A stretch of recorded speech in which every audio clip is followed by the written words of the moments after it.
Hoje, no nosso programa Cá Entre Nós, gostaríamos de prestar uma homenagem póstuma à querida amiga e irmã Gisele Cunha, teosofista de muitas décadas, tradutora e que recentemente havia traduzido o livro lançado pela editora teosófica O Plano Divino, de Geoffrey Barboca. Nós vamos prestar uma homenagem a ela, apresentando esta última entrevista que ela deu a Charles Boeira, da editora teosófica, falando justamente da obra O Plano Divino.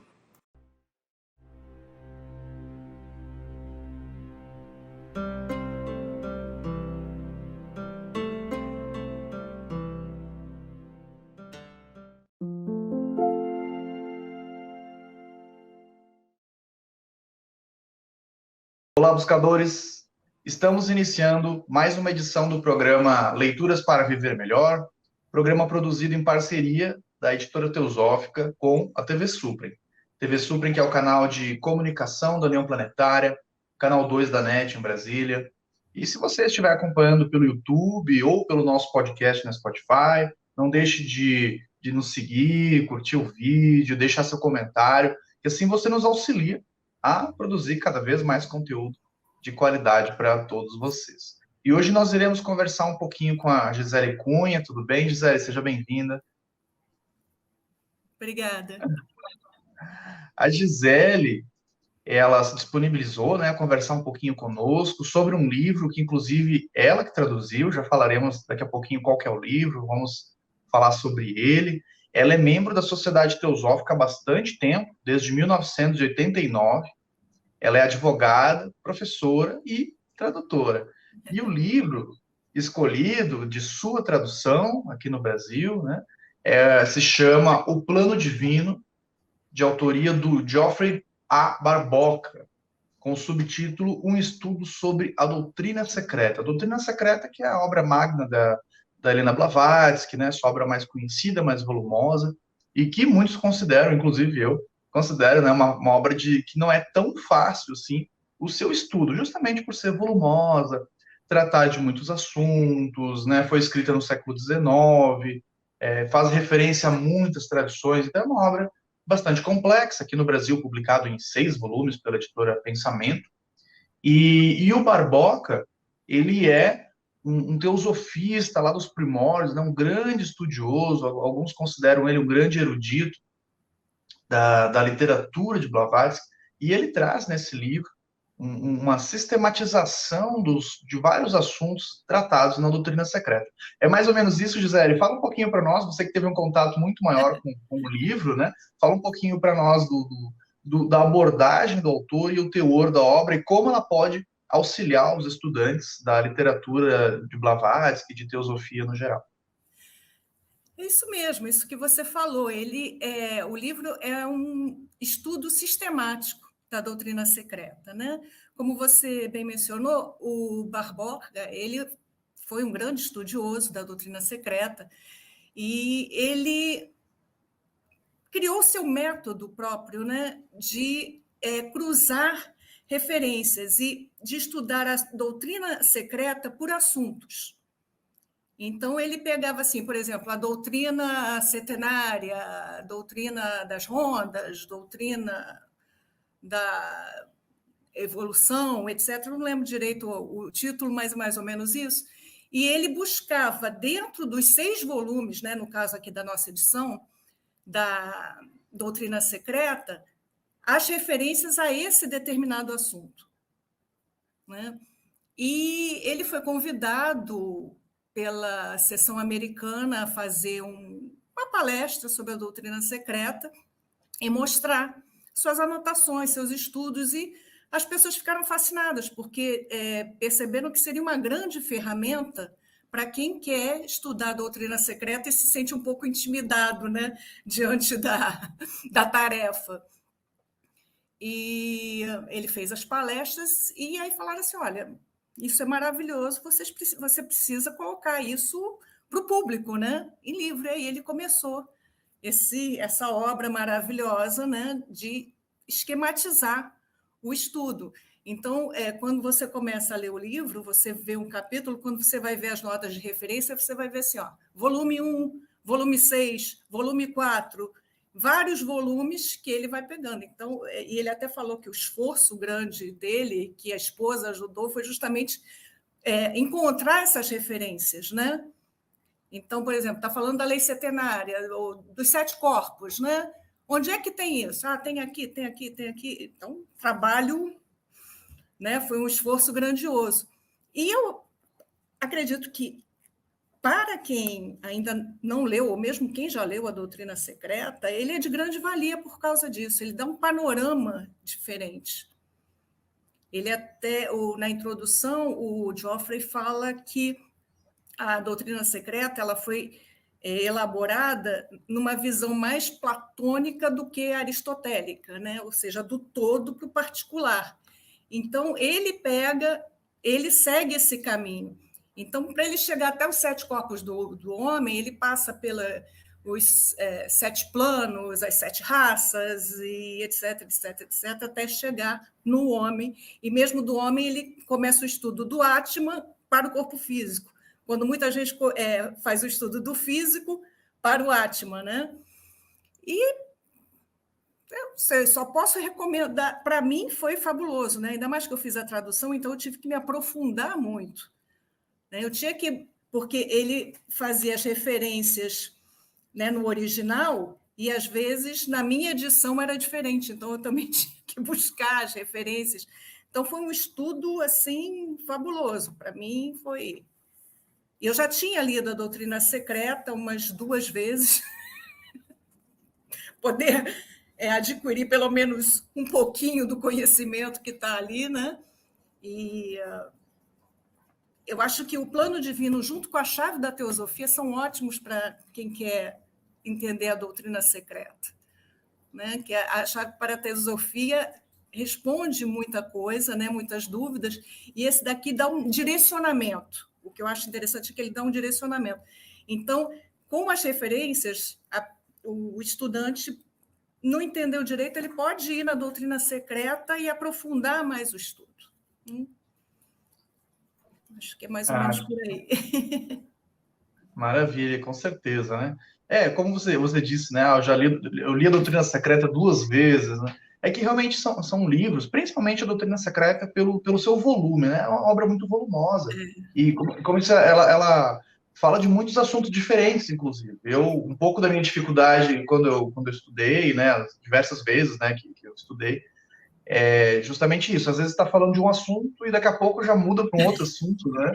E você fica, eu nem entendi o anterior, já começou um novo. Então, a Blavatsky, na sua escrita, da Doutrina Secreta, já na chave da teosofia, ela segue uma didática muito mais tranquila, assim, né? O formato de perguntas e respostas. A chave para a teosofia, para quem não sabe, foi um dos últimos livros que a Blavatsky escreveu.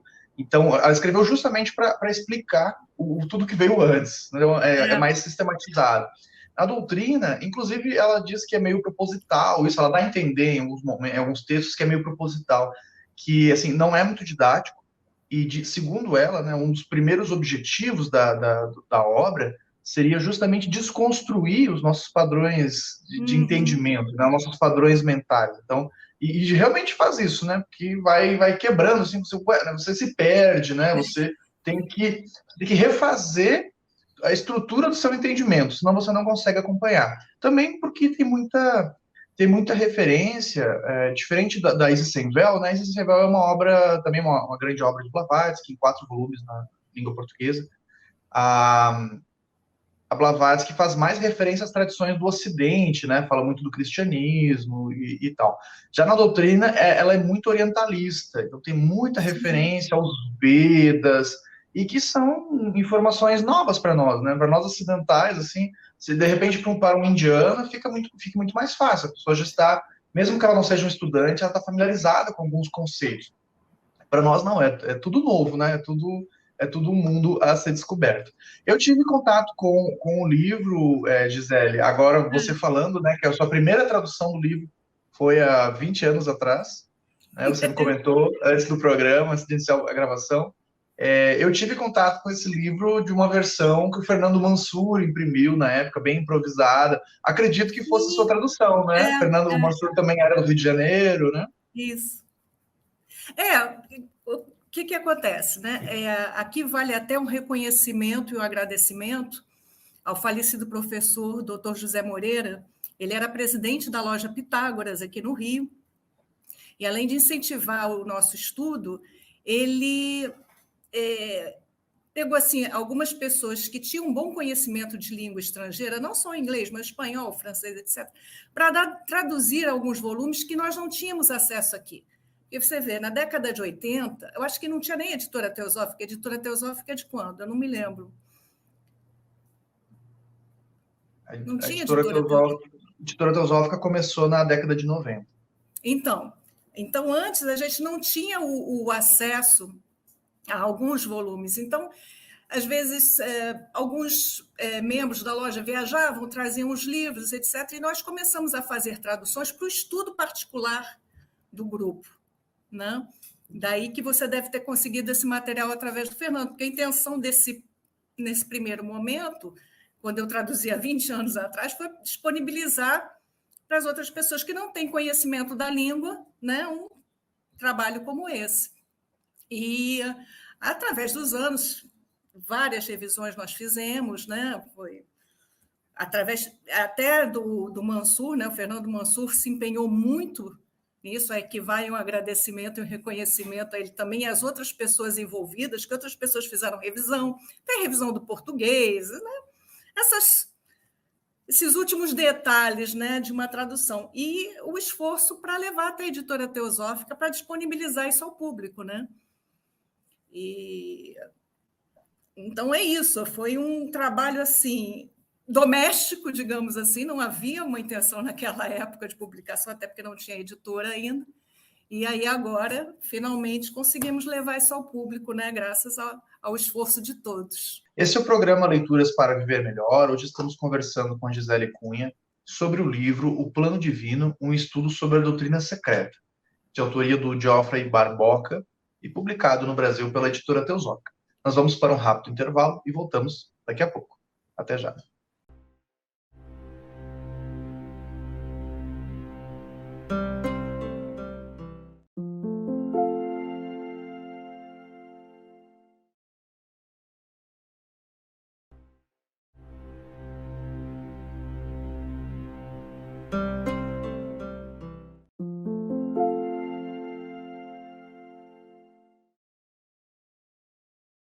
Estamos de volta com o programa Leituras para Viver Melhor, hoje conversando com a Gisele Cunha sobre o livro O Plano Divino, um estudo sobre a doutrina secreta, de autoria do Geoffrey Barboca e publicado no Brasil pela editora Teosófica. Livro que, inclusive, foi traduzido pela Gisele. Gisele, para quem está nos assistindo e tem interesse na obra, fala um pouquinho para nós sobre os tópicos abordados e também como que o autor, eu sei que o autor ele tem uma didática que facilita muito, né, o entendimento, como que o autor estruturou e organizou esses assuntos, assim, claro, de maneira geral, né, o nosso tempo é limitado, sim, mas para dar uma degustação, né, do que o leitor pode esperar do livro.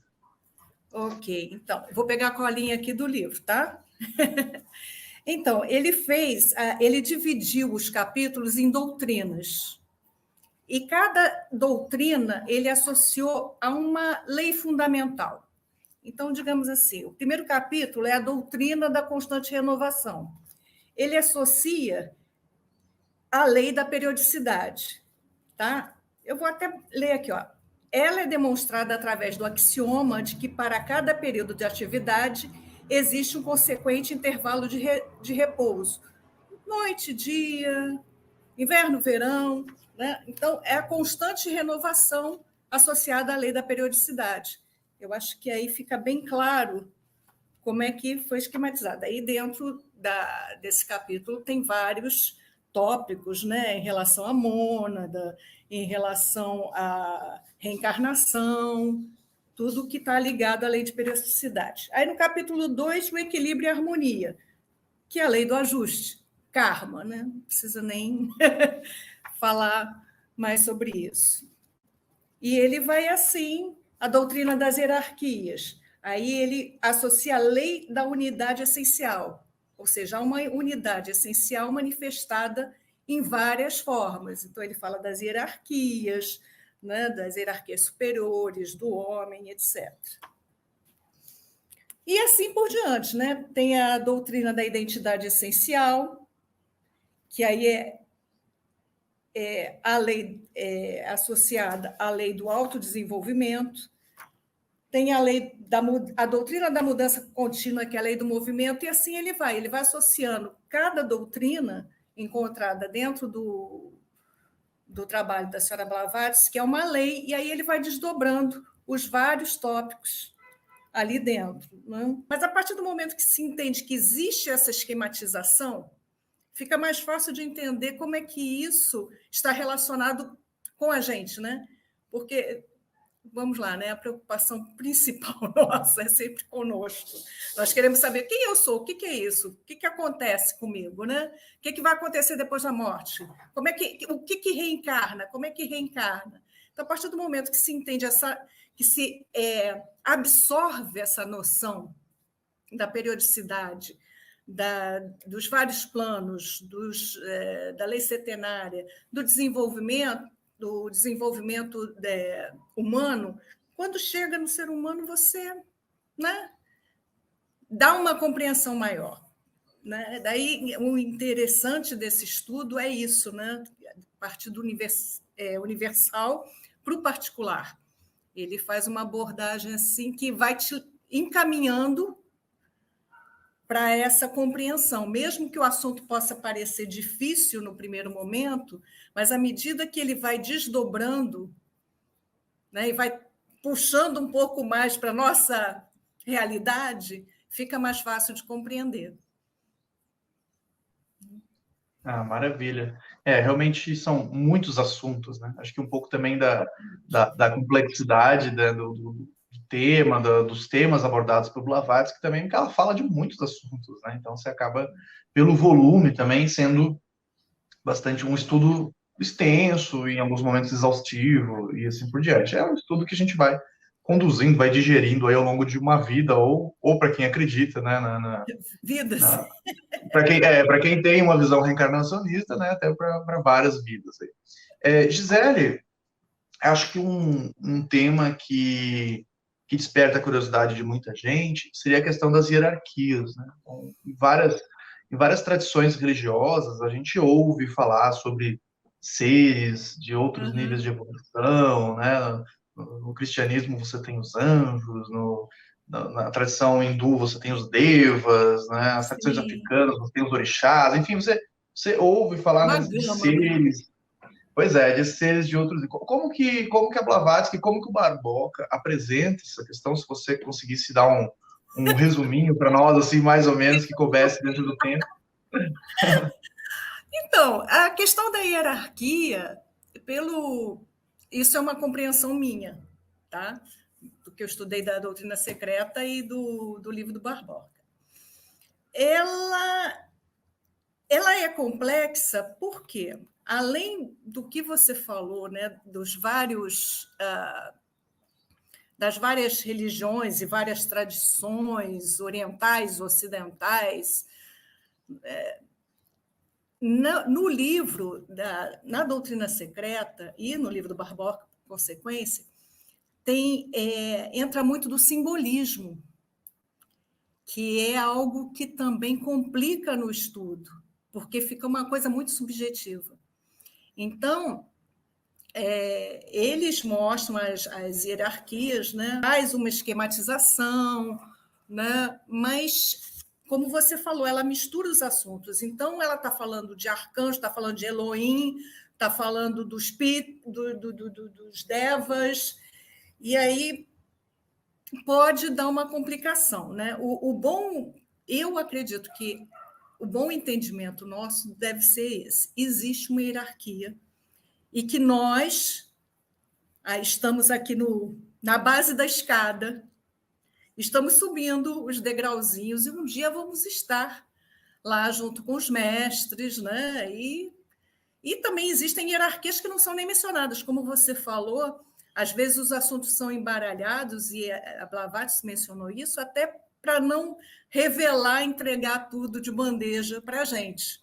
Né? Existe um mistério, né? Tanto que o primeiro trabalho dela é Isis sem véu, né? Mas ela diz que só levantou uma pontinha do véu. E essa pontinha continua ali, né? A gente vai tentando levantar aos pouquinhos. Então, a parte da hierarquia é um assunto até um pouco velado. Né? Tem um entendimento de que é a evolução humana, é a evolução angélica, né? Tem a evolução angélica paralela, né? A nossa. E vai culminar nessas hierarquias. Mas até onde que isso vai? A gente não sabe, né? Os desdobramentos. Nós temos o conhecimento dos mestres através da própria Blavatsky, né? Ela que trouxe, ela que revelou ao mundo que existiam esses mestres. Até então a gente não sabia. Como você falou, né? Alguns hindus tinham esse conhecimento, mas o Ocidente não tinha nem ideia. Até foi um choque. Nossa, quem são esses mestres? De onde vão? De onde vêm? Para onde vão? O que são? Mas o que está para cima, a gente não sabe, né? Mas tem os degraus a serem galgados, e nós estamos nessa tarefa aí, né? Com certeza, né? E a Blavatsky trouxe esses conhecimentos, e até hoje a gente não entendeu direito, né? Exato. A gente pesquisa, né, sobre esses assuntos, a gente vê tanta desinformação também sobre esses tópicos, né? Muito Fala em mito. mestre, o pessoal deixa a imaginação trabalhar, né? Então, mistura vários assuntos. Por isso é importante também, se possível, né? E é possível, né? Os livros estão aí possibilitados para todos, né? Em língua portuguesa, então nunca esteve tão fácil estudar. É bom ir no material original, né? Ir na fonte, ver o que os primeiros autores que trouxeram esses assuntos falavam, né? Porque às vezes a gente acaba aí trocando alhos por bugalhos. Eu acho que entra muito da intuição e do discernimento do estudante, não é? Porque, como você disse, né? Se você entrar na internet e for fazer uma pesquisa, a gente até se assusta. Eu prefiro até nem ver, porque dá até medo do que você encontra lá. Então, existe muita informação e muita desinformação, como em qualquer assunto, né? Mas, como é um assunto delicado, porque é o ocultismo, você não está mexendo com, né, coisa boba, é uma coisa séria, né? Delicada. Eu acho que vai muito da intuição e do discernimento, porque você pode cair no Marapuca, não é? No afã de encontrar o mestre. Eu acho que o ser humano ainda tem essa grande necessidade de um guia, de um guru, né? De alguém que segure a mão e leve. Quando, na verdade, um livro pode ser o teu guru, pode ser o teu mestre, né? E você fazer o seu caminho. Então, esse assunto das hierarquias, ele é velado, eu acho que até por causa disso, porque nós ainda somos muito infantis, muito inseguros, né? E queremos... eu quero evoluir logo. Quero resolver logo, quero sair disso daqui logo, quero sair do samsara logo. E não é assim, né? São passos de formiguinha. Você até pode avançar a sua evolução, mas se de repente não tiver um discernimento e uma intuição muito boa, pode até atrasar um pouquinho, né? Tanto que um grande mestre já falava, né? Orai e vigiai. Com certeza. Gisele, gratidão pela sua participação. Eu que agradeço. Esse foi mais um episódio do programa Leituras para Viver Melhor. Hoje conversamos com a Gisele Cunha sobre o livro O Plano Divino, um estudo sobre a doutrina secreta, de autoria do Geoffrey Barboca e publicado no Brasil pela editora Teosófica. Nós vamos ficando por aqui e até o nosso próximo encontro.